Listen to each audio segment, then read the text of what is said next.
Welcome to Special Meals. தோசைன்னு சொன்னா எப்பவும் அரிசி மாவு தோசை மட்டும்தான் செய்யணுமா என்ன? வித்தியாசமா இன்ஸ்டண்டா ஒரு தோசை வெரைட்டி சாப்பிடணும்னு ஆசைப்படுறீங்களா? அப்போ வீடியோவை பார்த்து நீங்களும் உங்க வீட்டில் செஞ்சு அசத்துங்க. இன்னைக்கு நம்ம ஸ்பெஷல் மீல்ஸ்ல பார்க்க போறது கடலை மாவு தோசை. எப்படி செய்யறதுன்னு பார்க்கலாம். இந்த இன்ஸ்டன்ட் கடலை மாவு தோசை செய்யறதுக்கு முதல்ல ஒரு எம்டி பவுலை எடுத்து அதில் 1 கப் அதாவது 200 கிராம் கடலை மாவை போட்டுக்கலாம். இது கூடவே பைண்டிங்காக 1 டேபிள் ஸ்பூன் கோதுமை மாவு,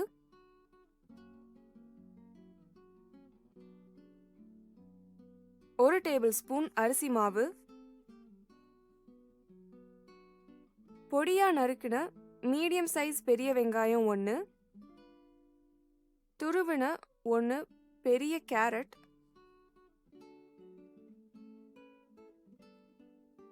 பொடியா நறுக்கின ஒரு சின்ன தக்காளி,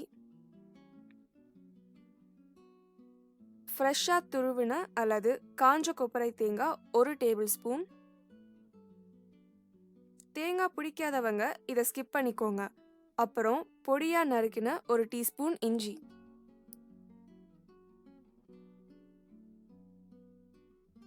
ஃப்ளேவர்க்காக பொடியா நறுக்கின 1 பச்சை மிளகாய். குழந்தைங்க சாப்பிட போறாங்கன்னா பச்சை மிளகாய்க்கு பதில் மிளகாய் தூள் எக்ஸ்ட்ரா சேர்த்துக்கோங்க. அப்புறம் 1 teaspoon chilli flakes. Chilli flakes இல்லைன்னா உங்கள் காரத்துக்கு ஏற்ற அளவு மிளகாய் தூள் சேர்த்துக்கோங்க. அப்புறம் 1 டீஸ்பூன் சீரகம், 1/4 டீஸ்பூன் மஞ்சள் தூள், 1 சிட்டிகை கரம் மசாலா தூள், கடைசியா தோசைக்கு தேவையான அளவு உப்பு. இது எல்லாத்தையும் போட்டுட்டு தேவையான அளவு தண்ணி ஊற்றி தோசை மாவு பதத்துக்கு கலந்துக்கோங்க. நிறைய தண்ணி ஊற்றிடாதீங்க, அப்புறம் தோசை ஈஸியாக திருப்ப வராது. இன்னைக்கு நான் இதில் துருவின கேரட் மட்டும் போட்டிருக்கிறேன். உங்களுக்கு வேணும்னா கேப்சிகம், பீன்ஸ்னு நீங்கள் விருப்பப்பட்ட காய்கறியை பொடியாக நறுக்கி இதோட சேர்த்துக்கலாம். இந்த பதத்தில் மாவை கரைச்சிக்கோங்க.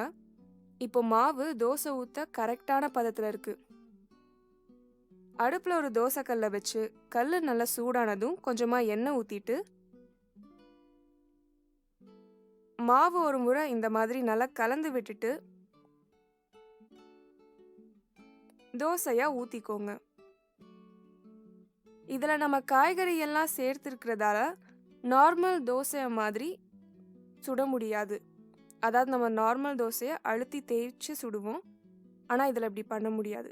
அதனால் இந்த மாதிரி மாவை பரவலாக ஊற்றி சுட்டுக்கோங்க. தோசையை சுற்றி கொஞ்சமாக எண்ணெய் ஊற்றிட்டு தோசை ஒரு பக்கம் நல்லா வெந்து கலர் மாறினதும் அடுத்த பக்கம் திருப்பி போட்டுக்கலாம். டிஃப்ரெண்ட்டாக ரொம்ப குறைஞ்ச நேரத்தில் டேஸ்டியாக செய்யக்கூடிய அந்த கடலை மாவு தோசையை காலையில் பிரேக்ஃபாஸ்ட், ஸ்கூல் விட்டு வீட்டுக்கு வர குழந்தைங்களுக்கு ஈவினிங் டிஃபன் இல்லைன்னா நைட் டின்னர்னு எந்த நேரத்தில் வேணுமானாலும் ஈஸியாக செஞ்சிடலாம். இந்த வீடியோ உங்களுக்கு பிடிச்சிருந்தா ஸ்பெஷல் மீல்ஸ்க்கு சப்ஸ்கிரைப் பண்ணுங்கள். மறக்காமல் பெல் பட்டனையும் ப்ரெஸ் பண்ணிடுங்க.